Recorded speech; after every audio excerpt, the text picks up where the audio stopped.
France Maghreb 2. Le grand forum sur France Maghreb 2, merci d'être avec nous sur votre radio France Maghreb 2. C'est parti pour le grand forum jusqu'à 18h30 en ce vendredi. Nous sommes le 24 mars. J'espère que tout va bien pour vous. Bah oui, de l'autre côté ça va très bien. Avec Jean-Marc Zébellus qui est seul aujourd'hui. Maïssa Leroy t'a abandonné. C'est pas grave, ça arrive dans la vie qu'on ait des préoccupations, on a des petits problèmes. En tout cas, je souhaite un grand bonjour, un grand salam à tous les auditeurs, ainsi qu'à toi Christophe. C'est un très grand plaisir de partager cette émission avec toi. Oui, et je dédicace cette émission à Hakim Rahal, il comprendra pourquoi. Bon, apparemment les hostilités sont lancées. Je vous prends un témoin, mes chers auditeurs. Alors, mon cher Jean-Marc, de quoi nous parlait tout à l'heure dans ton coup de cœur? Alors, mon coup de cœur, ça va être par rapport à une personne qui a fait dans une émission qui parle justement de un petit peu le FN et son amour attaché à la France parce qu'elle se considère comme étant une Française à part entière. Donc ensuite, ce sera mon avis tranché sera plutôt un coup de gueule sur ce terme de beurette péjoratif. On en parlera suite aussi au débat où on voit bien sûr comment les choses ne sont pas près de s'arranger. Effectivement, on va en parler, revenir sur cette émission politique qui a été d'ailleurs très bien suivie hier, bizarrement. L'audience de François Fillon hier sur France 2 a été une des meilleures audiences de l'émission politique. 3 300 000 téléspectateurs. Il y a la curiosité, il suscite la curiosité, tous les gens sont toujours impatients d'entendre ce qu'il va dire et visiblement il ne fait que s'enfoncer. Le j'aime ou j'aime pas tout à l'heure aux alentours de 17h30 bien sûr, et puis les minutes Libertad au 01 40 33 9000. L'ami Marc sera là aussi pour l'éphéméride après 18h, le sport et la télé, voilà le programme. Eh bien, installez-vous confortablement à quelques heures du week-end. N'oubliez pas, ce week-end on change d'heure. Et oui, on va avancer nos montres d'une heure dans la nuit de samedi à dimanche. Et voici pour moi un des grands tubes à venir, si tant est que l'on échappe à la dictature de certains programmateurs musicaux des radios. Voici Zao avec Salam Alek sur France Maghreb 2. Je ne me rendrai pas, je ne me retirerai pas. Oui, je serai candidat à la présidence de la République. Il n'y a qu'une seule chose qui m'empêcherait d'être candidat, c'est si mon honneur était atteint, si j'étais mis en examen. Qui imagine un seul instant le général de Gaulle mis en examen? Vous seriez mis en examen, est-ce que vous seriez candidat? Non, je ne serai pas candidat. J'ai entendu un très grand nombre de fois des Français me dire « Nous, quand on passe devant le radar, on paye. Vous, là-haut, on a l'impression que vous ne payez jamais. » Ça, il faut que ça change. Sur France Maghreb 2. Le grand forum, faut que ça change. C'est pas pour tout de suite. Oh, mais ne désespérons pas, soyons optimistes et faisons en sorte que les choses changent. Nous, le peuple. Bon, alors justement, avant de parler du zapping, on commence par cette nouvelle affaire, mon cher ami Jean-Marc, dans les affaires Fillon. Le candidat de la droite à la peine dans les sondages a accusé hier le président de la République, François Hollande, d'animer un cabinet noir pour le salir. Après avoir souvent parlé de complot, François Fillon donc dénonce désormais un scandale d'État. La charge est d'autant plus violente que François Fillon est en grande difficulté politique, englué dans les affaires d'emploi fictifs, présumés, mis en examen. Il joue aujourd'hui le tout pour le tout. À un mois tout juste du premier tour, il donc monte un cran dans sa stratégie de victimisation. Hier, il parlait de complot. Aujourd'hui, il dénonce un scandale d'État et vise directement donc le président de la République. Accusé de diriger un cabinet noir pour le salir. Donc, c'est une parade, une stratégie de contrefait connue. L'ancien ministre Charles Pasqua l'avait conceptualisé en son temps. Quand on est embêté par une affaire, disait-il, il faut créer une affaire dans l'affaire. Une affaire judiciaire, François Fillon crée donc une affaire d'État. L'objectif est très clair, remobiliser son électorat en se disant victime d'un complot de gauche et qui plus est diligenté par François Hollande, un véritable bête noire des militants de droite. Hier soir, selon un sondage, François Fillon a peiné à convaincre l'ensemble des Français, mais les 3/4 des sympathisants, les Républicains, l'ont soutenu. C'est précisément ce que cherche le candidat de la droite en radicalisant ainsi ce clivage droite-gauche. Une nouvelle tentative pour essayer d'arracher sa qualification au second tour, alors que pour le moment il est toujours donné troisième derrière Emmanuel Macron et Marine Le Pen. Voilà pour cette nouvelle affaire, mon cher Jean-Marc. Tu as regardé hier soir? Oui, mais il y a deux choses. Ce monsieur parle de calomnie, c'est-à-dire qu'est-ce que c'est que la calomnie? La calomnie est une critique injustifiée et mensongère inventée avec le dessein de nuire et à la réputation ou à la réputation ou à l'honneur. Or, là, aujourd'hui, il est mis en accusation, ce n'est pas une calomnie puisque ça a été saisi par les juges. Déjà, c'est l'une des premières choses. Ensuite, ce monsieur qui était Premier ministre parle d'un cabinet noir. Oui. Donc, s'il en parle, c'est parce que lui-même, il en a eu aussi. Donc, si ça existe, alors c'est forcément, ils ont continué, ils ont prolongé ce qui existait déjà. Je ne dis pas que ça existe, mais si toutefois néanmoins. Il fait référence Donc, à un livre qui va sortir, mais qui s'appelle Place Beauvau. Tout à fait, mais le livre, ce qu'il dit et ce que dit le livre, c'est pas pareil. Oui, d'ailleurs l'auteur a démenti. A démenti, voilà. Totalement. L'auteur a démenti totalement. D'autre part, les accusations qui sont portées concernant le contrat d'intermédiation qu'il avait fait entre milliardaires et Poutine, ces auteurs ont la photocopie du contrat d'intermédiation. Voilà, c'est ce qu'ils disent, qu'ils l'ont et qu'ils le tenaient à disposition à qui de droit. Donc, à un moment donné, il faut arrêter de vouloir crier au loup, faut arrêter de vouloir mettre tout le monde en question. Il a fait certaines choses, il doit en prendre ses responsabilités et en prendre acte. Ouais. Et ne pas prendre les gens pour des imbéciles en essayant de venir et de se lamenter, et en essayant de créer la pitié sur lui et tout, etc. Qu'il assume ses actes et puis qu'il reste droit dans ses bottes. Que pensez-vous de cette nouvelle charge donc portée par François Fillon à l'encontre directement du président de la République? Vous nous appelez 01 40 33 9000 lgf@francemaghreb2.fr. On va passer donc maintenant au zapping et il va s'agir beaucoup de François Fillon. Et oui, puisqu'hier soir il était donc l'invité de l'émission politique, donc François Fillon, et un rendez-vous qui a été très bien suivi, je le rappelle, hein, l'une des meilleures audiences de cette émission, 3 300 000 téléspectateurs pour une part de marché de 14%. Ça a démarré très fort avec David Pujadas, écoutez. Bonsoir à tous, bonsoir François Fillon. Bonsoir. Soyez le bienvenu, juste un petit mot, vous avez éteint votre téléphone portable ? Je ne l'ai pas sur moi et je vous assure que je ne reçois jamais de SMS pendant les émissions. Ah, parce qu'on s'était aperçu que vous échangiez des SMS pendant le débat, c'est faux ? Encore une calomnie supplémentaire. Ah, c'était pas forcément méchant d'ailleurs, mais un petit voilà, peu quand même. Voilà pour cette mise au point. Il est dans le nini, hein, François Fillon. Ça devient pathétique. Ouais. Mais vraiment, ça devient pathétique. On rappelle que le journal Le Parisien et un autre journal dont je ne me souviens plus avait sorti effectivement cette affaire en disant que François Fillon, durant le débat, avait été coaché à distance par SMS. Et d'ailleurs, une question qui a été posée à Marine Le Pen hier matin par Bourdin, et elle a répondu oui, il était en face de moi et je le voyais tout au long de la soirée, tout au long du débat sur son portable. Donc voilà, ça devient assez pathétique comme tu dis. Tiens, d'ailleurs, j'en profite pour glisser une petite info. Marine Le Pen qui a été reçue aujourd'hui en Russie. Par qui? Par Vladimir Poutine. Oui, voilà. Oui. Donc, ça va donner du grain à moudre, hein, tout ça. Oui, ben hélas, malheureusement, quand on est à la recherche de voix, quand on est à la recherche d'adhésion, ben on essaye de rafler, de faire un peu de tout et de n'importe quoi, ce qui est en incohérence avec son discours quelque part. À défaut d'avoir essayé d'avoir été reçu par Donald Trump, ça n'a pas marché. Là, par Poutine, ça a bien marché. Voilà. Donc ça, c'était pour le début de l'émission. Honteux, lamentable, pour la première fois, le débat dans l'émission politique sur France 2 a dérapé lors du face-à-face entre Christine Angot et François Fillon. C'est le public d'ailleurs qui a lancé ses invectives à l'écrivain alors que le débat était extrêmement tendu au centre du plateau. David Pujadas a même été obligé de hausser le ton. Écoutez ce moment. Je vous signale d'ailleurs qu'on vous a on a partagé la vidéo sur notre Facebook France Maghreb 2, c'est 10 minutes, c'est du rarement vu dans une émission politique. Hein. Mais vous ne reculez vraiment devant rien. Mais cette accusation, c'est incroyable. Mais vous arrivez ici en procureur. Attendez, vous osez me traiter de malhonnête comme ça. Oui, je vous traite de malhonnête. Ben moi, alors, vous savez pourquoi? Parce que vous savez ce que c'est le pompon de toute cette histoire. C'est le coup de Bérégovoy que vous nous avez fait tout à l'heure. Ça passe pas, monsieur. Ben moi, madame, pardonnez-moi. Pourquoi, Christine Angot, pourquoi? Expliquez-vous. Pourquoi ça passe pas? Mais parce que là, il y a tous ces fans qui, voilà, ils font ce qu'ils veulent, hein. Mais le coup de Bérégovoy, monsieur, ça choque les gens. Ma question, si j'en ai une, elle est la suivante. Est-ce que vous nous faites un chantage au suicide? J'ai pas dit ça, madame. Vous ne pouvez pas comprendre que je puisse être blessé par des accusations qui sont des accusations mensongères. Oh, c'est triste. Oh, vous me faites de la peine. Regardez, voilà. Oh, ben moi, vous m'en faites pas. Il est blessé? Oui, absolument. Il est blessé, madame. Monsieur. Absolument. Non, s'il vous plaît. C'est un débat ici.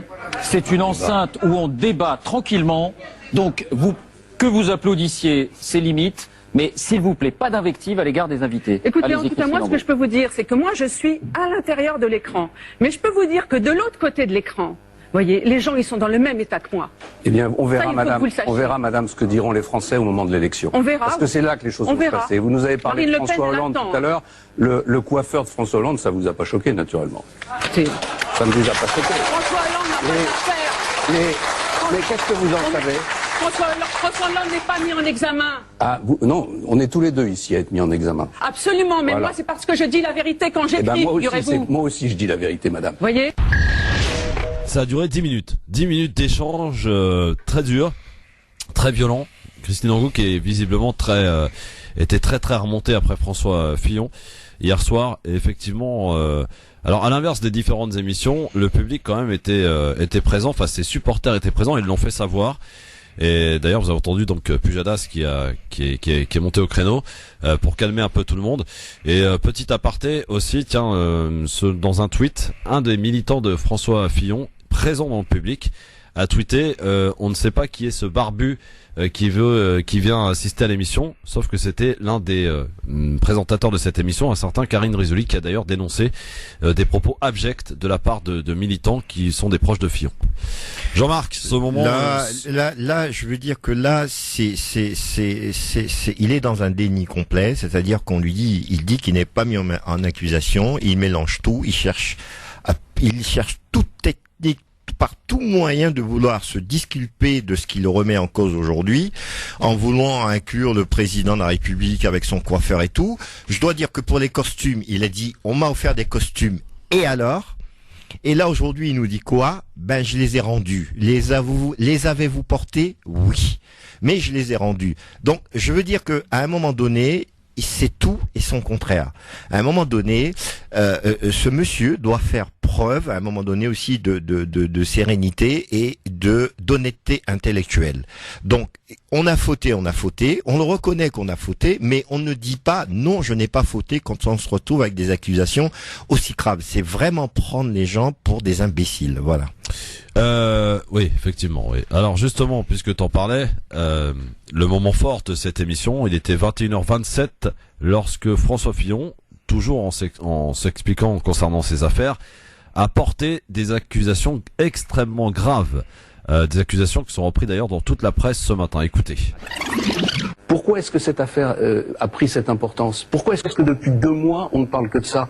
Pourquoi est-ce que des dizaines d'enquêteurs sont sur mes basques en permanence? Pourquoi est-ce qu'on perquisitionne partout, chez moi, chez mes amis, depuis des semaines et des semaines? Qui est à l'œuvre dans ce que vous appelez une machination alors? Eh bien, vous avez aujourd'hui des journaux qui reçoivent des documents 48 heures après qu'ils aient été saisis dans des perquisitions, par exemple dans mon bureau à l'Assemblée nationale.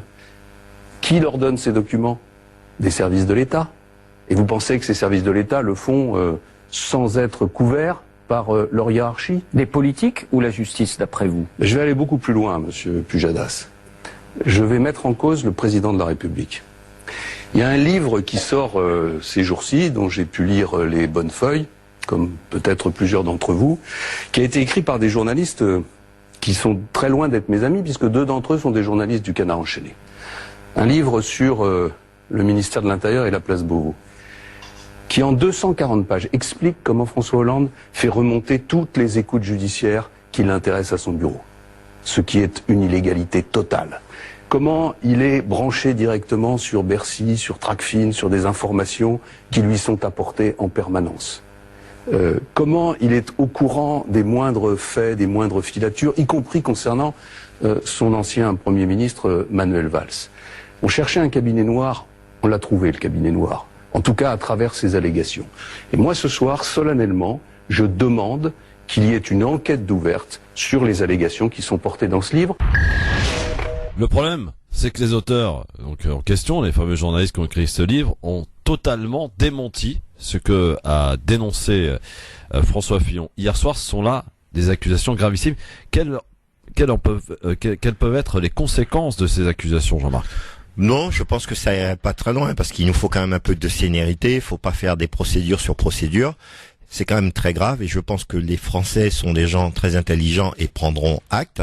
La deuxième chose, c'est qu'on lui a posé la question lui disant « Avez-vous lu notre livre ?» Il a dit « Je l'ai vu en PDF ». Oui. Donc déjà ça, il y a un problème. Je l'ai vu en PDF. Non, je l'ai pas lu, j'ai vu en PDF. Donc, je veux dire, déjà, là, il y a un problème. C'est un homme qui cherche de pouvoir s'en sortir par tout moyen. C'est un homme qui fait pas preuve d'honnêteté intellectuelle en voulant forcément accuser l'Élysée de manière directement, sans pour cela avoir les preuves, les moyens de preuve à l'appui de ses dires. Et là, il est en train de créer une confusion dans ce pays. On connaît le bilan de François Hollande, on a vécu le quinquennat, on connaît les promesses qui sont pas tenues. Au jour d'aujourd'hui, il faut se consacrer sur ce dont les Français ont besoin pour être heureux, pour reprendre espoir en la vie, pour comment dirais-je, ravoir foi en leur pays, en leur citoyenneté. C'est ce qu'on a besoin. Ça va être dur, là. Oui, tout à fait, mais c'est pas grave. L'espoir fait toujours vivre. Il faut qu'on reste toujours optimiste parce que les décisions prises aujourd'hui ne nous concernent pas que nous. Ils nous concernent aussi les générations à venir. Nous ne sommes pas éternels et le pouvoir ne nous appartient pas. C'est ça qu'il faut se dire. Nous sommes tous de passage sur cette terre. Donc quand nous faisons des œuvres, des choses à bon ou à mauvais escient, il y a forcément des conséquences pour les générations futures. Quoi qu'il en soit, ça a été très vite d'ailleurs avant la fin de cette émission, François Hollande qui a réagi dans un communiqué démentant avec la plus grande fermeté, les allégations mensongères. Il est à nouveau intervenu ce matin, François Hollande, chez nos confrères de France Info. Écoutez avec quel ton il s'exprime, un ton assez grave. Ce qui est clair, c'est que tout est clair ici. Et ce qui n'est pas clair, c'est ce que M. Fillon doit justifier auprès de la justice. Vous avez été surpris de ce genre de déclaration hier soir ? Bon, vous savez, je ne veux pas rentrer dans le débat électoral, je ne suis pas candidat. Mais il y a une dignité, une responsabilité à respecter. Je pense que M. Fillon est au-delà maintenant, ou en deçà. Il n'y a pas de cabinet noir à l'Élysée. Écoutez, il y a un cabinet, heureusement, qui travaille, mais nous n'avons pas à nous mêler des affaires. Et vous savez, ma position, ça a toujours été l'indépendance de la justice, le respect de la présomption d'innocence et ne jamais interférer. Je crois que c'est très différent de mes prédécesseurs. Ah là, il tacle quand même, hein. Très différent de mes prédécesseurs. Il tacle, mais en écoutant ce que disent les magistrats aujourd'hui, ils disent que sous ce quinquennat, il aura été rendu, même si François Hollande a eu des maladresses par ses déclarations sur les juges, mais les juges reconnaissent que sous le ministère de Madame Taubira, il y a beaucoup de choses qui ont avancé. Il y a beaucoup de choses qui ont évolué dans le sens de l'indépendance de la justice, même si les choses ne sont pas totalement encore réalisées comme il le faudrait. Mais aujourd'hui, ces propos sont faits pour créer la confusion, le trouble et se disculper tout simplement. C'est une maladresse une fois de plus. Est-ce que vous pensez que Charles Pasqua lui a soufflé l'idée à François Fillon ? Non, je pense pas qu'il lui ait soufflé quoi que ce soit comme idée. Mais François Fillon connaît le mécanisme, il connaît comment ça marche puisqu'il y était Premier ministre. Il était au cœur des choses. Ou plutôt François Fillon se soit inspiré de la phrase qu'avait prononcée Charles Pasqua. Pour étouffer une affaire, il faut créer une affaire dans l'affaire. Oui, il y a pas que lui. Il y a beaucoup de personnes qui ont prédécédé, qui ont ce discours dans le même sens. C'est toujours créer le doute, créer la confusion pour se disculper. Donc voilà, c'est surtout, il essaie de jouer sur cette corde raide. À partir du moment où on dit qu'il y a le doute, qu'il y a confusion, ça remet tout en question. Mais là, les Français ne sont pas dupes que ce monsieur ait commis ses erreurs, ait commis ce qu'il a commis. Après tout, c'est un être humain. C'est un être humain, mais le problème, c'est à mon sens, parce qu'il n'y a pas que lui qui fait ça, il y en a beaucoup d'autres.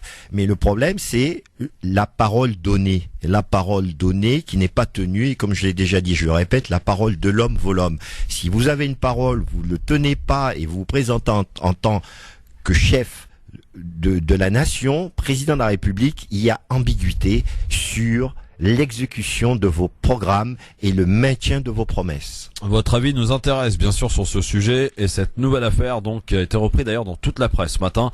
On ne parle que de ça. Ou quasiment que de ça en tout cas.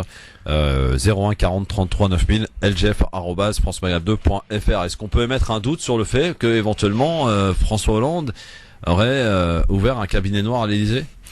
Christophe, ça fait partie des arcanes de la politique. Il y a des choses où on ne sait pas, on ne saura jamais. On ne sait pas où justement ça crée la confusion, puisqu'on se pose la question aujourd'hui, est-ce qu'il existe effectivement un cabinet noir? Déjà, il y a une confusion. Donc, c'est une manière aussi de chercher à se disculper. Je veux dire que là, c'est un domaine très délicat que le grand public n'auront pas de certitude sur cette histoire de cabinet noir. Ça, on ne sait pas. Ce sera difficile de pouvoir le savoir, mais il a fait partie, justement, en tant que Premier ministre, il sait tout. Donc, si aujourd'hui il dit qu'il y a un cabinet noir, c'est que lui aussi il en avait un, tout simplement, où il avait les moyens de le faire. Alors les réactions, elles ont été très nombreuses, à l'image de Jean-Yves Le Drian, le ministre de la Défense, qui a annoncé officiellement ce matin son ralliement à Emmanuel Macron, autrement dit au passant. Il parle de manœuvre désespérée de François Fillon. Je ne reconnais plus le candidat de la droite à la présidentielle, dit-il encore. Le ministre de la Défense qui s'est aussi exprimé sur un tout autre sujet. On y reviendra dans un instant. Est-ce que vous êtes d'accord avec Le Drian, Jean-Marc ? Oui, je peux comprendre ce qu'il dit. Oui, ça va. Il y a un minimum de logique dans ce qu'il dit. Alors justement, ceci me laisse une petite parenthèse pour ouvrir une autre chose qui concerne d'ailleurs Le Drian, qui effectivement a annoncé son ralliement à Emmanuel Macron. Ça commence à faire beaucoup cette histoire, ça commence à être pas inquiétant mais presque quand même, le fait que un mec de 39 ans, ancien banquier de chez Rothschild, qui n'a aucune expérience en politique ou pratiquement aucune expérience, qui a été le parfait accompagnant de la politique de Hollande, avec notamment cette loi Macron, avec notamment, on pourrait en citer évidemment, c'est pour moi en tout cas, et ça n'engage que moi, l'aile droite du hollandisme, Emmanuel Macron, le fait que tous ces poids lourds du gouvernement, et là c'en est un quand même, Le Drian, rallient Emmanuel Macron. Est-ce qu'il n'y a pas des sanctions à prendre? Vous quittez le Parti Socialiste, vous démissionnez du ministère ou vous choisissez Emmanuel Macron. À un moment, ça suffit cette ambiguïté. Bon, alors je vais dire, après, nous sommes en démocratie. Chacun est libre de faire son choix. Néanmoins, il n'empêche que on doit avoir une certaine honnêteté intellectuelle, c'est-à-dire que quand on a pris des engagements dans un parti, théoriquement, on doit les respecter. On doit respecter. Il y a une ligne de conduite qui est faite. On doit respecter cette ligne de conduite. Donc aujourd'hui, moi, où je me pose des questions, c'est que ces ralliements sont-ils vraiment par conviction politique ou par opportunisme? Parce que si monsieur Emmanuel Macron est élu, il va falloir qu'il constitue une équipe.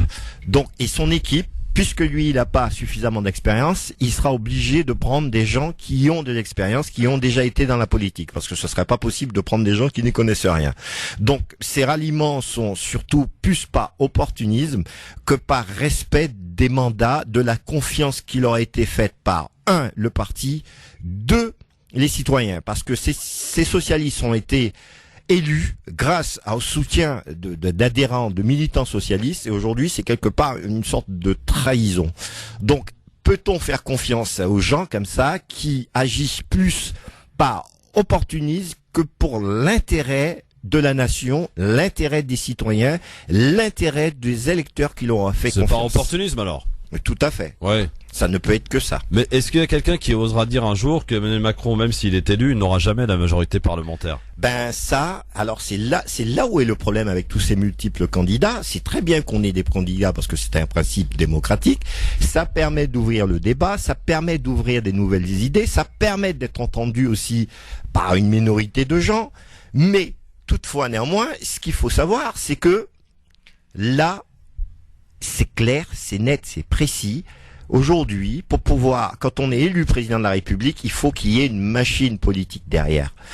Et là, ça va être très compliqué à constituer cette majorité parlementaire, parce qu'on va avoir des coalitions, des ralliements de tous bords, plus par opportunisme, pour pouvoir conserver leur fauteuil, pour pouvoir conserver leur bonne petite vie bien tranquille où on peut bien en profiter. Surtout, c'est ça le problème, c'est que les politiques font carrière, on fait de la politique pour s'enrichir, on fait plus de politique par conviction pour pouvoir servir le peuple. En fait, est-ce que Emmanuel Macron n'est pas envoyé quelque part par François Hollande pour détruire le Parti socialiste? Ben, je pense Parce que là, il n'y avait pas mieux pour le faire. En tout cas. Je vais dire juste une chose. Il faut pas confondre deux choses. Le parti est une institution qui a contribué à beaucoup d'avancées sociales dans ce pays. On peut pas le dire. Le droit de grève, le syndicat, il y a eu des avancées sociales qui ont été faites grâce au Parti socialiste. C'est un parti qui a fait ce qu'il a œuvré. Aujourd'hui, mon propos est de dire qu'il soit vérolé par certains dirigeants. Il n'empêche que rien n'empêche aux adhérents, aux militants, aux électeurs de pouvoir dégager ces gens. Mais c'est pas pour autant qu'il faut forcément remettre le parti. C'est pas le parti qui est en cause, c'est les dirigeants qui sont remis en cause. Les dirigeants, en fait, qui, pour certains d'entre eux, pas tous, parce que il y a une majorité qui font un travail énorme, considérable, qui respectent leurs citoyens, qui font tout pour servir le peuple et pour respecter le mandat qui leur a été fait, parce que des élus, il y en a beaucoup. Je te pose une question. Le parti, aujourd'hui, ce n'est pas pour cela qu'il faut le remettre en question. Remettons en question les dirigeants. Remettons en question les méthodes employées par le dirigeant. Ça n'a rien à voir avec le parti. Je te pose une question, Jean-Marc. Est-ce que si Emmanuel Macron est au deuxième tour de l'élection présidentielle, est-ce que Benoît Hamon choisira d'annoncer son soutien à Emmanuel Macron? Alors moi je ne sais pas, je ne peux pas te le dire. Ça, il est le seul à pouvoir le dire. Il est le seul à être décisionnaire. Je ne peux pas parler à la place de Monsieur Benoît Hamon. C'est une éventualité. Sachez qu'en politique, il y a des négociations qui se font, bien sûr, de façon secrète. Voilà. Donc, et aussi. Benoît Hamon a-t-il la posture pour devenir président? La question elle est là. Mais qu'est-ce qu'une posture? A-t-il le charisme? Mais c'est pas le charisme qui fait un président, c'est son programme, c'est la possibilité de rallier les gens, c'est la possibilité de créer l'unité dans le pays. François Hollande a fait de très mauvaises choses, mais on peut pas non plus dire que tout ce qu'il a fait c'est zéro. Il y a au niveau du chômage, il a quand même menacé le vivre ensemble. Oui, d'accord, mais au niveau du chômage, il y a quand même des choses qui sont bonnes. Il y a de très mauvaises choses. On est déçu. Il n'a pas tenu beaucoup d'engagement. Mais on peut pas non plus dire que ce qu'a fait François Hollande, que le Parti socialiste est responsable de tout ce qu'a fait Monsieur François Hollande. Allô, bonsoir. Oui, bonsoir Christophe. Bonsoir, votre prénom? C'est Saïd, je vous appelle de Paris. Salut, bonsoir Saïd. On t'écoute, qu'est-ce qui se passe Saïd? Donc, j'interviens pour donner mon point de vue concernant l'existence ou pas existence de cabinets noirs. Ouais. On s'en fout, à la limite. Et les mêmes, moi je pense que le président de la République... Non, on s'en fout pas, Saïd. On peut pas s'en foutre. On peut pas s'en foutre, Saïd. De dénoncer ce genre de pratique, que ce soit sur son camp ou ailleurs. On s'en fout, moi je vois pas l'intérêt qu'on va prendre, faire une enquête, est-ce que ça existe ou ça existe pas, on s'en fout. Ouais, on peut pas s'en foutre parce que si tant est que ça soit vrai, bon. Non mais je comprends ce qu'il dit Saïd, je comprends tout à fait ce que vous dites Saïd, parce que il dit on s'en fout parce que ce sera compliqué de savoir. Ouais. Et c'est quasiment impossible. Voilà, je comprends et je partage un petit peu. Je trouve que le président de la République est le responsable majeur de la confiance des Français, donc il est censé de stopper les manières exagérantes, que ce soit de son camp ou de l'opposition. Donc je trouve que les politiques aujourd'hui, ils ont perdu les pédales. Et le problème, ce qui m'énerve en plus dans toutes ces histoires-là, on parle que des mauvaises choses, que de la délinquance politique. Tout à fait. On parle pas des gens qui ont des programmes, qui ont des idées, qui ont un changement. On essaie de camoufler ce qu'ils attendent des Français. Tout à fait. Par des histoires un peu banales et même stupidité. Tout à fait. Stupidité totale. On veut la justice sociale. Stupidité totale. On veut la justice sociale. On n'a pas cette justice sociale. Saïd, est-ce que tu as fait ton choix, toi, ou pas encore? Franchement, je peux vous dire que je commence moi à perdre les pédales, je sais plus. Ah, bon, t'as encore quelques jours pour le faire. Ça m'empêchera pas, je vais aller voter, quoi. Mais oui, c'est vrai, Saïd. Il faut quand même voter, c'est important. Merci, Saïd, en tout cas, de ton appel, 01 40 33 9000, lgf@francemaghreb2.fr. On en reparle, on continue d'en parler avec vous. À suivre aussi le coup de gueule dans la vie tranchée de l'ami Jean-Marc à propos du terme beurette. Il paraît que quand vous tapez beurette sur Google, ça sort des trucs pas très beaux. On en reparle dans un instant. Et les problèmes s'accumulent pour François Fillon, puisqu'on apprend que le suppléant de François Fillon à l'Assemblée nationale vient d'être lui mis aussi à son tour en examen. Voilà, donc ça se poursuit, hein. Oui, ça se poursuit, et puis c'est très bien qu'on nous tienne au courant de tout ce qui se passe, parce qu'à une certaine époque, c'était l'omerta. On ne savait pas ce qui se passait. Là, et on pouvait facilement effacer, étouffer les affaires. Aujourd'hui, que le grand public soit au courant, c'est vrai que le Parti socialiste a eu un patron en ce domaine qui était exemplaire, hein. Enfin, très fort dans le domaine de ne rien dire et de tout cacher. Il n'y a pas que le Parti socialiste, c'est le système politique. Voilà. C'est le système politique. C'est-à-dire que le Parti socialiste a occupé le terrain du gouvernement de la présidentielle, certainement d'une façon moins importante que ce qu'ont fait les partis de droite. Jamila est avec nous. Bonsoir Jamila. Oui, bonsoir Christophe, Jean-Marc. Bonsoir, je ne vais pas faire le procès en direct de Monsieur Fillon, mais hier j'étais étonnée. On dit que c'est pas un grand nerveux, mais il était en train de, c'est-à-dire la peau tout autour des ongles, il les a bouffés avec les mains, dur. C'est quelque chose. Sinon, je voulais savoir pourquoi il a engagé ses enfants et sa femme avec 9000 chômeurs en France, voire moins ou plus. Secondo, il dit je. Pourquoi il l'a pas fait lorsqu'il était ministre? Voilà, c'est ça que je voulais dire tout simplement. Bon, ok, j'ai pas tout compris Jamila, mais bon. En fait, elle dit la dame que il a profité, il a embauché autant de gens, c'est-à-dire qu'il y a une manne financière qui a été dégagée, alors qu'il y a des gens qui sont toujours au chômage et qui s'ouvrent. C'est quoi ce chiffre de 9000? Il n'y a pas 9000 chômeurs. Non, mais c'est pas 9000, mais bon, oui. on comprend ce qu'elle a voulu dire, voilà. Alors, on enchaîne tout de suite avec Kamel, je crois qu'elle est là. Salut Kamel. Oui, bonjour Christophe, bonjour aux auditeurs, bonjour à Jean-Marc. Bonjour Kamel. Oui, alors moi je voulais venir, je prends toujours un peu la parole, un peu à contre-pied. Oui. Parce que, finalement sur cette radio, et tous ceux qui nous écoutent, et tous ces amis, tous ces frères et sœurs qui nous écoutent aujourd'hui s'interrogent. Et moi je m'interroge, doit-on nous interroger sur les bêtises, pour ne pas dire les conneries des uns et des autres? Ça nous éloigne énormément de ce à quoi nous devons nous consacrer, à savoir être unis pour faire face à ce qui va se produire ensuite. Je ne veux pas être l'oiseau de mauvais augure, mais au travers de ce que nous avons passé, enduré, subi sous un gouvernement, je mets entre guillemets socialiste, que nous réserve l'avenir. Si ce n'est l'assurance qu'on va encore être stigmatisé, c'est pour ça que moi j'alerte un peu tous ceux qui nous écoutent de ne pas s'égarer dans ce que certains nous appellent à aller voter Macron, Mélenchon, etc., qui effectivement ont un patronyme appartenant à notre communauté. Nous nous égarons si nous suivons ces gens, parce que il a été prouvé, mon cher Christophe, et tu le sais bien, puisque tous les jours tu ne cesses de donner des informations qui nous montrent la médiocrité de cette politique, mais nous sommes ceux qui aujourd'hui subissons le plus de tous ces méfaits des uns et des autres. C'est pour ça que moi je m'adresse à l'ensemble de ceux qui nous écoutent, de ne pas se tromper, de ne pas être amené à devoir choisir entre la peste et le choléra, parce que la droite et la gauche aujourd'hui, nous concernant, c'est à la fois la peste et le choléra. Merci beaucoup Christophe. Merci Kamel. Merci Kamel, bonne continuation. Bon. Voilà, c'est censé ce qu'il dit. C'est censé qu'il dit. C'est Arlette Laglier qui nous avait sorti ce choix entre la peste et le...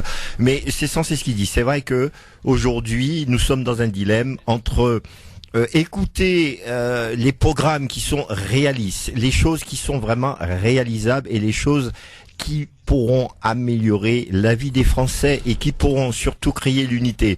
Car si vous stigmatisez une partie de la population qui est française à part entière et que vous la mettez sur le banc, sur le côté, il est vrai que on peut pas avoir d'unité dans ce pays, on ne peut pas avoir de vivre ensemble dans ce pays. Ouais, bon. Rabat est avec nous. Rabat, bonsoir.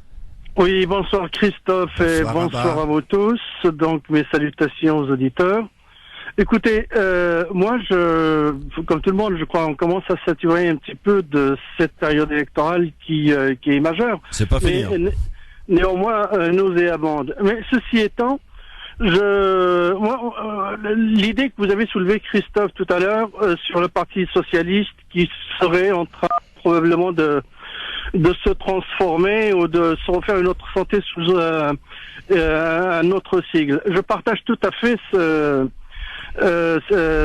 cette pensée-là. Pour la seule et simple raison, c'est qu'il y a 4 ou 5 ans, il me semble que les journalistes nous disaient qu'effectivement, le Parti socialiste donc était en train de se chercher et probablement, et à travers quelques idées qui émanaient ici et là, c'est que une autre alternative serait la bienvenue parce que il était plus porteur. Et cette manière de voir ce qui se passe me donne presque la pensée suivante, c'est que c'est un numéro de cirque. Hein. Vous avez ceux qui coupent les oignons et ceux qui pleurent. Et Monsieur Macron, me semble-t-il, c'est tout à fait le personnage dans une période tout à fait appropriée pour effectivement partir, monter son affaire avec la complicité de ce Parti socialiste. D'ailleurs, on y voit les plus grands ténors le joindre et le rejoindre. Donc c'est pas anodin non plus. Et finalement, je crois que le ralliement se fera à la finale automatiquement, parce que l'argument classique serait que bon, il faut éviter Madame Le Pen, etc. Et en même temps, c'est une façon de rejoindre le nouveau bercail. Et je crois que le prochain problème du Parti socialiste, ça sera la bâtisse de la rue Solferino, parce que tout le monde va prétendre dire et penser que c'est la sienne aussi. Mais je voudrais aussi vous signaler quelque chose qui est lié à la situation. Attends, bouge pas, Rabat. Justement là-dessus, je vais faire réagir Jean-Marc parce que je pense qu'il est pas d'accord avec toi là sur le coup. C'est-à-dire, non, mais il n'y a pas de pas d'accord. J'écoute tout à fait. Assume, dis-le que t'es pas d'accord. Mais non, mais pourquoi tu veux parler à ma place? T'es pas mon ventriloque. Oh, ça y est, c'est l'expression à la mode, ça. Non, ce que dit ce monsieur est censé et a le mérite d'être entendu. Et je respecte tout à fait ce qu'il dit, parce qu'en écoutant les gens, on ne peut qu'avancer et s'enrichir. J'écoute ce qu'il dit, je suis sensible à ce qu'il dit, c'est une réalité. Donc, il n'y a pas de d'accord, pas d'accord. On est là pour l'intérêt du peuple. On n'est pas là pour nos propres intérêts, pour que ce que moi je dis soit le meilleur. Non, pas du tout.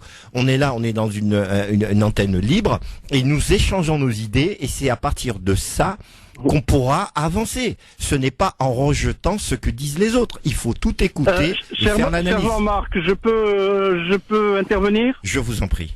Voilà, écoutez, le scénario que nous vivons, que nous voyons, si on est un peu plus objectif dans, si vous voulez, la synthèse qu'il faut faire à travers les ténors et à travers ce scénario et ce numéro de cirque, je pense que la finalité, pour moi, est celle-là. Parce que, aussi, je voudrais vous dire, cher monsieur Jean-Marc et cher Christophe, il se trouve que ce qui va emmener un peu d'eau à la situation, et pas forcément à mon moulin, jeudi 23 à 6h45 du matin, donc en étant matinale, oui, j'écoutais RTL. Et donc, il y a eu tout un tas d'informations comme ça, des bribes d'informations, en définitif, avant le grand journal de 7h du matin. Et une journaliste ou une chroniqueuse, parce que j'ai pas cerné sa qualité en tant qu'intervenante, mais une personne de RTL, journaliste ou chroniqueuse en tous les cas, nous dit la chose suivante. Il se trouve qu'après, donc, cette rencontre à 5 sur TF1, chacun plus ou moins a rejoint ses amis ou directement sans fief, et monsieur Macron et le tribun Mélenchon se sont parlé en aparté, et cette personne donc était présente, et monsieur Macron, j'attire votre attention sur les propos, monsieur Macron donc dit à monsieur Mélenchon, je vous remercie de l'élégance que vous avez eue à mon égard, et elle nous dit qu'il y a eu un grand éclat de rire. En fait, quand il cite les deux, quand il disait nous on n'est pas dans le coup, ici il y a que deux qui sont concernés, il voulait dire qu'il y avait un troisième aussi qui était concerné et qu'il n'a pas été cité. Et donc monsieur Mélenchon a plus ou moins réhabilité monsieur Macron en faisant ça. Et donc, bien entendu, cette dame nous dit que l'échange en aparté était chaleureux, et elle finit en disant ils se sont échangés leur 06. Vous voyez un petit peu comment les choses fonctionnent. Ben, c'est les arcanes de la politique. Oui, mes chers monsieur, le samedi, place de la République, monsieur Mélenchon nous a fait quand même, je veux dire, l'apogée de ces classiques. Et ce jour-là, ce samedi-là, Macron n'était pas épargné. Rabat. Mais alors, comme tout le monde, un petit peu, et dans son petit milieu, il faut pas se leurrer. Il faut pas se leurrer. Tout à fait. Rabat, on va pas se faire l'écho des bruits de couloir rapportés par des journalistes non plus, quoi. Je veux dire, voilà. Non, écoutez, Christophe, Christophe, je t'assure, essaye de récupérer donc. Non, mais d'accord, je te crois, il y a pas de problème. Mais les journalistes ils disent. 45 et on en reparlera. Mais Rabat, il y a pas de problème, je te crois. C'est pas le problème. Je suis juste en train de te dire que les journalistes racontent également beaucoup de conneries pour discréditer tel ou tel candidat, parce que ce qu'on veut vous faire croire, c'est que les journalistes sont indépendants. Ils sont loin de l'être aujourd'hui dans ce pays. Non, donc voilà. Christophe, je n'en disconviens pas, mais il y a une chose qu'il faut dire aussi, il faut tenir compte aussi de certaines choses. Mais bon, c'est bien de l'avoir dit. Voilà. Il est compliqué aujourd'hui de savoir où est la vérité, où n'est pas la vérité. Mais c'est ce que je disais tout à l'heure, je disais que, à savoir, est-ce que ces candidats sont là pour leurs propres intérêts ou pour celui du peuple? Et merci Rabat, en tout cas, merci de ton appel. Merci Rabat, bonne continuation, ce fut un plaisir. À bientôt, 01 40 33 9000. Mais de toute façon, changer ou pas le nom du Parti Socialiste, si vous y laissez à peu près les mêmes hommes, ça changera pas. Hein. Voilà, c'est ce que je suis en train de dire. Il faut justement, s'il y a un changement, il doit être surtout avant faire du dégagisme. De ceux c'est ce que je dis, de ceux qui dirigent, faut déverrouiller, hein. Et le parti est verrouillé, faut déverrouiller, faut redonner le pouvoir aux militants et aux électeurs, voilà, tout simplement. C'est pas compliqué, qu'on change de nom ou pas et qu'on garde les mêmes, ça changera rien. Allez, aujourd'hui on donne la parole à Max aux auditeurs, parce que c'est vrai que des fois on leur confisque un peu, surtout quand on a des bavards au micro. Alors bonsoir. Allô, oui, bonsoir Christophe et Nabil de Drancy. Salut Nabil, comment ça va? Bonsoir Nabil. Ça va, vous allez bien? Fort bien. Je voulais vous remercier parce que je vous écoute tous les soirs après le boulot, après le travail, j'écoute. Tu fais quoi dans la vie Nabil? Tu fais quoi comme travail? Je travaille à Gennevilliers dans l'aéronautique, je suis dans la livraison des pièces. Très bien. Bah écoute, on salue tout le personnel dans ton domaine. Merci beaucoup. Moi, actuellement, ça parle beaucoup des élections présidentielles, hein, ouais. Au travail et un peu partout. Et je vous cache pas que ça devient très très très compliqué. Il y a des, on sait même plus. Est-ce que tu as fait ton choix, Nabil? Est-ce que tu as fait ton choix? Un jour, je pensais à Macron. Après-demain, par rapport au débat, on voit que Mélenchon s'est bien démerdé. Après François Fillon, il a fait, mais après, est-ce que les autres aussi sont clean? Et comme votre invité l'a très bien dit, on sait même plus où elle est la vérité. On sait même plus comment faire pour choisir le candidat qui va respecter ses engagements et qui va. Donc Nabil, toi, t'es comme la majorité des Français, tu n'as toujours pas fait ton choix. Exactement. Ouais. À un moment donné, je pensais à Macron, mais après le problème, c'est que quand on pense à l'avenir, on voit que si les législatives ne sont pas de son côté, du coup, ces lois. Mais de toute façon, c'est pas pour défendre Macron, parce que voilà, je suis pas un grand défenseur de Macron, mais ceci étant, quel que soit le candidat qui sera élu le 7 mai prochain à l'élection présidentielle, il sera très compliqué, voire très difficile d'obtenir une majorité parlementaire. Donc, il faut s'attendre à une cohabitation de toute façon. Une cohabitation, voire des coalitions. Des coalitions, et qui dit coalition dit instabilité politique. C'est ça. De toute façon, quoi qu'il en soit, c'est très mauvais ce qui arrive derrière. Hein, comme l'Italie, voilà. C'est ce que j'expliquais. C'est bien beau de pouvoir changer les hommes, mais si on change les hommes pour qu'il n'y ait pas de réel changement, pas de révolution, parce que c'est une révolution, allons-y.